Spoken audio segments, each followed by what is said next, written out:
Alhamdulillahilladzi arsala rasulahu bil huda wa dinil haq liyudhhirahu 'ala ad-dini kullih walau karihal musyrikun.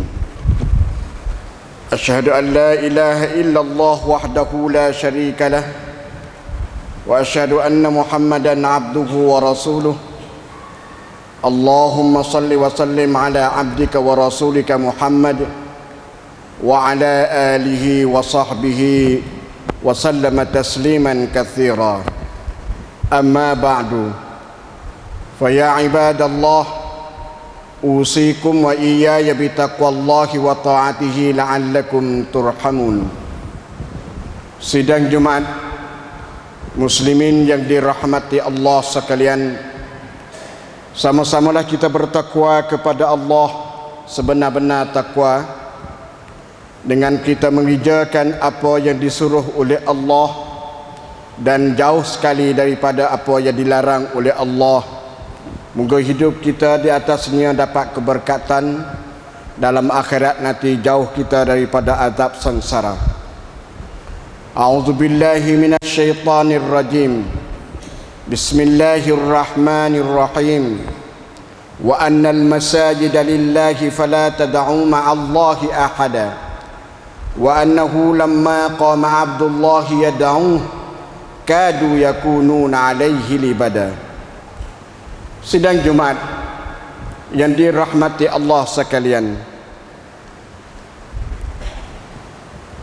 antara kerja-kerja ataupun amal-amal yang mulia dan besar pahalanya di sisi Allah Subhanahu wa taala ialah membangunkan masjid-masjid Allah ataupun rumah-rumah Allah.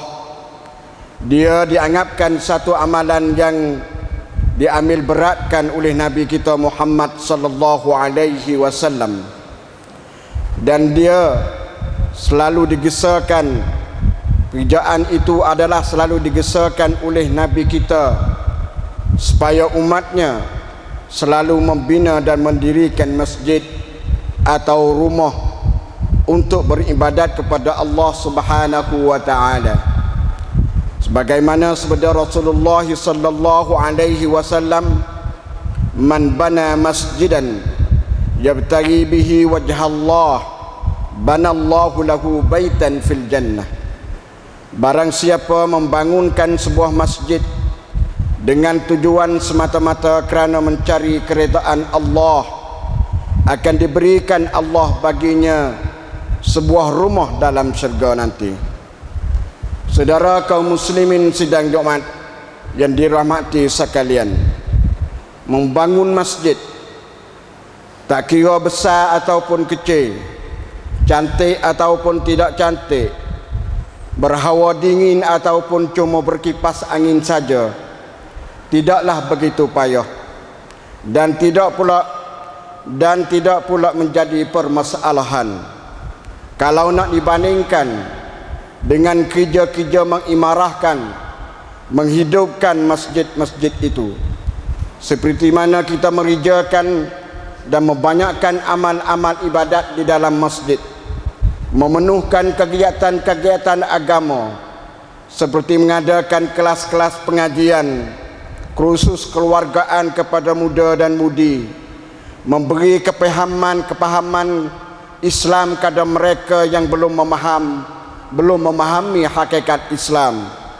Nampaknya perkara seperti inilah yang menimbulkan kepayahan dan menjadi permasalahan dari kalangan orang-orang menjadi pengurus kepada masjid, yaitu tok imam. Kaum muslimin sidang Jumat sekalian, berbahagialah kita semua kiranya dari masjid yang suci dapat kita bersatu padu, dan pendirian masjid-masjid pula dapat menguatkan iman kita. Dari masjid-masjid juga kita dapat menambahkan lagi amal ibadat kita, dapat menambah lagi pengajian dan pelajaran agama yang masih belum tak cukup lagi yang ada pada tubuh kita. Dari masjid-masjid dapat kita menukarkan cara hidup kita hidup harian kita dari tidak bersemangat kepada semangat yang baru, semangat yang diajar, semangat yang diteladani oleh Nabi kita Muhammad sallallahu alaihi wasallam melalui Al-Quran dan As-Sunnah. Mudah-mudahan dengannya lah dapat kita membentuk sifat mulia dan dirahmati oleh masyarakat. Moga-moga dengan berkat masjid yang selalu kita mengimarahkan itulah kita akan dapat melihat umat Islam yang bersatu, umat Islam yang segalana dan juga diredai oleh Allah Subhanahu wa taala.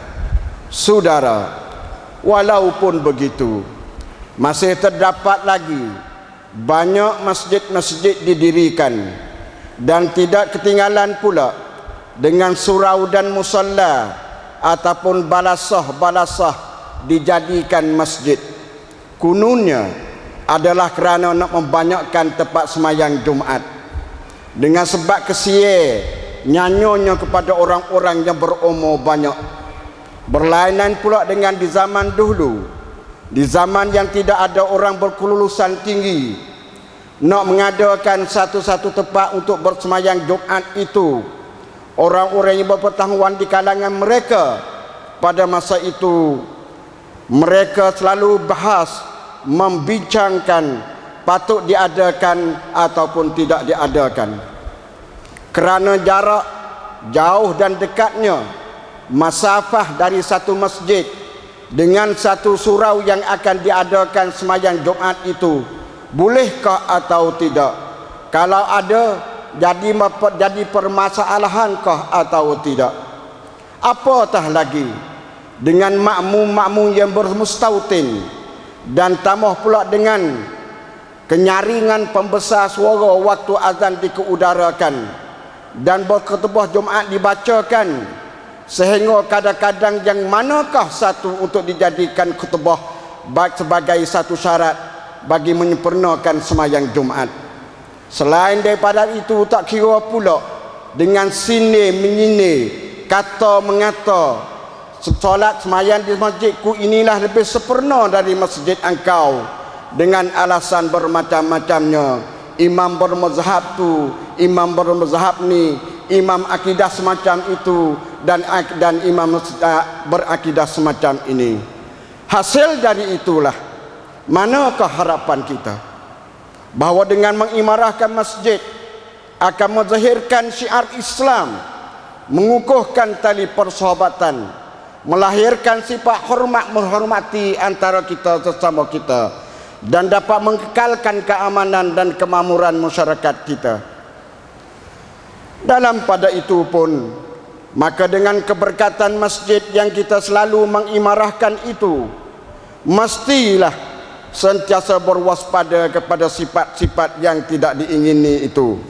Lebih-lebih lagi, mestilah sentiasa berwaspada, beringat-ingat kepada musuh-musuh Islam dan muslimin yang bijak memasang jerat di tempat genting dan pandai menangut di air keruh.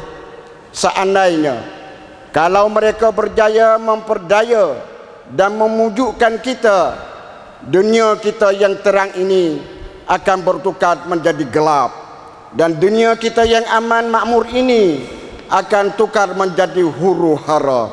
Dan kalau ini berlaku, akan hancurlah segala kebaikan yang telah kita perjuangkan sekian lamanya, dan akan musnahlah segala harapan kita untuk nak melihatkan masyarakat Islam di tempat kita ini bahagia dan makmur. Saudara kaum muslimin yang dirahmati Allah sekalian, kita orang Islam dengan mengimarahkan masjid itu tidak boleh dipisah-pisahkan. Lebih-lebih lagi muslim yang beriman kepada Allah dan pula ditambahkan dengan beriman kepada hari akhirat, maka tak sama di antara orang yang beriman kepada Allah melihat masjid dengan orang yang tidak beriman kepada Allah. Lebih-lebih lagi mengenai ihya, mengimarahkan, menghidupkan masjid-masjid itu, kita dok taruh kepada orang yang bukan Islam, bukan mengucap dua kelima syahadat, untuk mari nak memajukan masjid kita, sedangkan kita tidak menghiraukan. Orang-orang Yahudi tidak takut apabila muslimin itu membina masjid, tetapi yang ia takutnya ialah mengimarahkan, menghidupkan masjid itu. Setelah orang Yahudi melihat orang Islam yang umur banyak semaya dalam Masjid Al-Aqsa, dia bertanya, berapakah orang-orang yang umur banyak itu bersemayang di dalam Masjid Aqsa? Maka sebegitu rupalah yang tidak menakutkan aku. Maka yang kami takutnya, yang orang Yahudi takutnya, ialah setelah muslimin beramai-ramai semayang di waktu fajar pagi. Maka bagi tempatan kita ini ada juga, maka bagi tempatan kita pula juga tidak jadi mengherankan kita kalau kita terdapat hanya dari kalangan orang-orang yang berumur banyak saja datang ke masjid untuk bersolat, manakala yang muda pula kemanakah mereka merantau dan pergi. Ikhwatul muslimin sedang Jumat yang dirahmati Allah sekalian, selama mana orang-orang ke masjid itu bersolat, selama mana orang-orang masjid untuk bersolat itu tidak merasai bahawa masjid itu dialah kepunyaannya, seperti mana makmum yang sentiasa dan selalu datang masjid ini untuk solatnya, dia tidak merasa bahawa masjid ini kepunyaannya, maka nak mengarahkan, nak menghidupkan masjid itu jauh sama sekali. Jadikanlah masjid yang engkau bersemayang itu jantung hati bagi kamu, bukanlah hanya tempat kita singgah buat sementara sahaja. Jadikanlah masjid itu nadi bagi kita. Manusia yang tidak bernadi, maka dia hampir-hampir mati. Umar ibn Khattab radhiyallahu anhu ada berkata, al-masjidu baitullah wal musalla fihi zairullah faman akramahu faqad akramallah. Masjid itu adalah rumah Allah. Orang-orang yang bersemayang di dalamnya itu adalah orang menziarahi Allah ataupun tetamu ataupun kekong Allah. Maka barang siapa memuliakan orang yang datang ke masjid, maka dia sesungguhnya Allah akan muliakan orang itu. Saudara kaum muslimin yang dirahmati Allah sekalian, sama-samalah mencuba. Marilah kita sama-sama mencuba supaya mencurahkan fikir dan mencari jalan untuk nak mengajakkan anak-anak muda kita untuk ke masjid. Lebih-lebih lagi cara mendekati mereka dengan masjid ataupun dengan rumah Allah. Di samping kita cuma mencari jalan cara manakah untuk dijadikan masjid itu boleh mensyafaatkan kepada orang yang selalu datang ke masjid, dan kita berusaha dengan seberapa mungkin supaya memanusiakan masjid, bukan masjidkan manusia. Nak manusiakan masjid, kalau tak boleh memanusiakan masjid, masjid hanya ditempatkan untuk bersemayang orang mati saja. Makmum ataupun orang-orang yang ke masjid itu adalah orang yang pergi ke syurga. Maka cara manakah untuk mendapati syurga? Nak buat lagu manakah kalau kita nak bilangkan kita salah seorang daripada syurga itu? Kita apabila kita meninggal dunia, kita mati, rumah yang kita milik semasa kita hidup, rumah yang kita milik pada masa kita hidup itu tak akan menjadi rumah kita. Tentu sekali dimilik oleh orang yang lain, berlainan dengan masjid. Berlainan dengan masjid apabila kita selalu datang ke masjid semasa nyawa di kandung badan, apabila kita dimatikan, maka masjid akan menjadi syafaat kepada kita dan akan diberi pahala oleh Allah Subhanahu wa taala. A'udzu billahi minasyaitonir rajim. Innama ya'muru masajidallahi man amana billahi wal yawmil akhir wa aqamas salata wa ataz zakah wa lam yakhsha illa Allah fa'asa ulaika an yakunu minal muhtadin. Hanya sahaja yang layak memakmurkan, menghidupkan masjid-masjid Allah itu ialah orang-orang yang beriman kepada Allah dan beriman kepada hari akhirat, serta pula dia mendirikan semayang, lagi pula dia menunaikan zakat, dan dia pula tidak takut melainkan kepada Allah. Harapan mereka akan menjadi golongan orang-orang yang dapat pertunjukan daripada Allah Subhanahu wa taala. Barakallahu li wa lakum fil Qur'anil azim wa nafa'ani wa iyyakum bima fihi minal ayati waz zikril hakim wa taqabbala minni wa minkum tilawatah innahu huwal ghafurur rahim fastaghfiru faya fawzal mustaghfirin.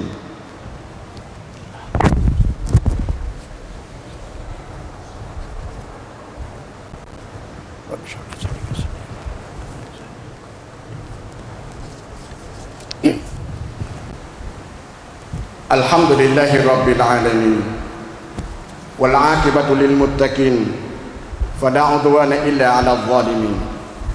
Asyhadu an la ilaha illallah wahdahu la syarika lah wa asyhadu anna Muhammadan 'abduhu wa rasuluh. Allahumma shalli wa sallim ala 'abdika wa rasulika Muhammad wa ala alihi wa sahbihi wa sallama tasliman katsira. Amma ba'du. Fa ya ibadallah, usikum wa iyaya bi taqwallahi wa ta'atihi la'allakum turhamun.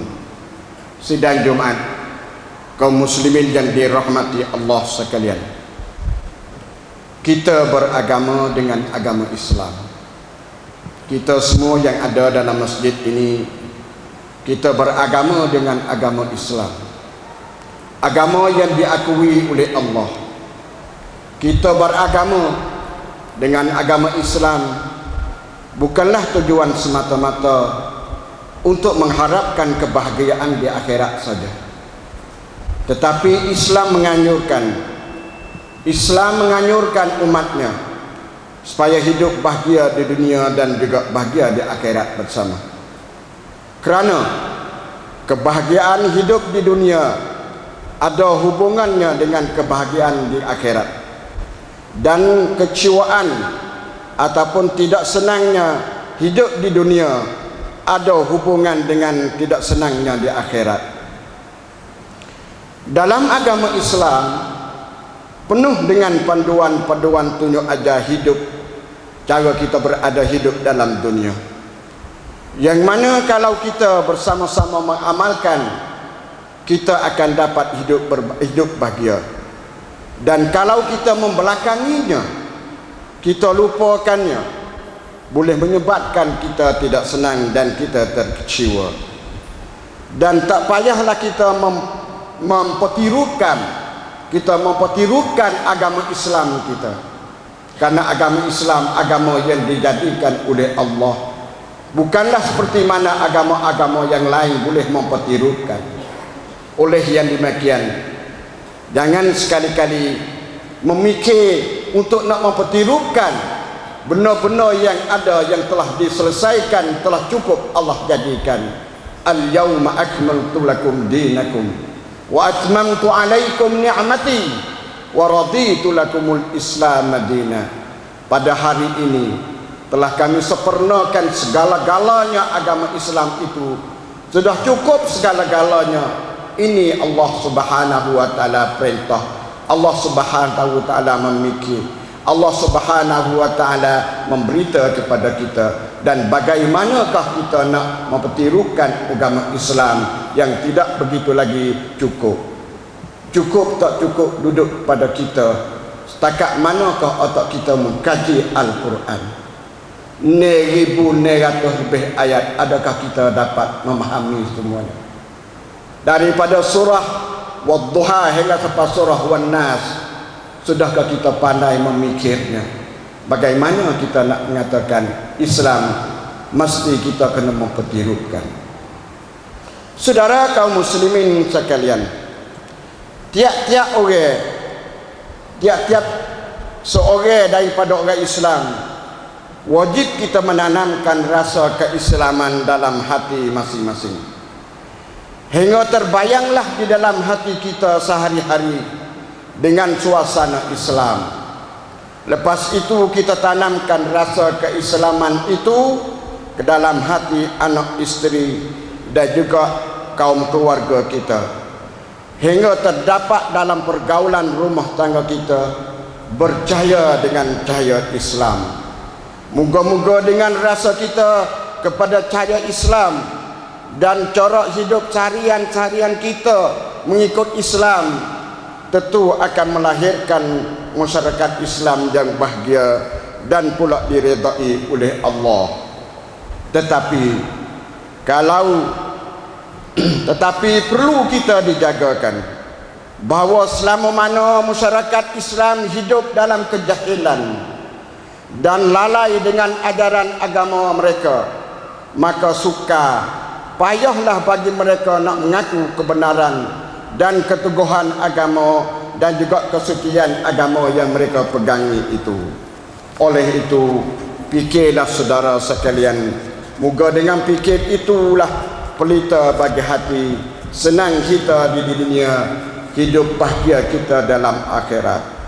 Sama-samalah kita membanyakkan selawat ke atas Nabi kita Muhammad sallallahu alaihi wasallam dan mensejahterakannya dengan salam kepadanya, kerana Allah dan Rasul dan para malaikat sentiasa berselawat ke atasnya sebagaimana firman-Nya, innallaha wa malaikatahu yusalluna 'alan nabi ya ayyuhalladzina amanu sallu 'alaihi wa sallimu taslima. Allahumma salli 'ala Muhammad wa 'ala ali Muhammad kama sallaita 'ala Ibrahim wa 'ala ali Ibrahim innaka Hamidum Majid. Wardallahumma an khulafa'i nabiyyikal arba' Abi Bakr wa Umar wa Utsman wa Ali wa an baqiyatis sahabati wal qarabati ajmain. Allahumma ighfir lil muslimina wal muslimat wal mu'minina wal mu'minat al ahya'i minhum wal amwat innaka sami'un qaribun mujibud da'wat wa ya qadiyal hajat. Allahumma, ya Tuhan kami, jadikanlah sebaik-baik umur bagi kami di akhirnya, dan jadikanlah sebaik-baik amalan kami amalan yang penyudahnya, dan sebaik-baik hari bagi kami ialah hari kami berjumpa dengan Engkau nanti, wahai Allah. Allahumma akhtim lana bi husnil khatimah wa la takhtim alaina bi su'il khatimah. Rabbana la taj'alna ma'al qaumiz zalimin warzuqna innaka khairur raziqin. Rabbana atina fid dunya hasanah wa fil akhirati hasanah wa qina azaban nar. Ibadallah, innallaha ya'muru bil 'adli wal ihsan wa ita'i dzil qurba wa yanha 'anil fahsya'i wal munkari wal baghi ya'idukum la'allakum tadhakkarun. Fadhkurullahal jalila yadhkurkum washkuruhu 'ala ni'amihi yazidkum was'aluhu min fadlihi yu'tikum wa la dzikrullahi akbar wallahu ya'lamu ma tasnaun. Aqimis shalah.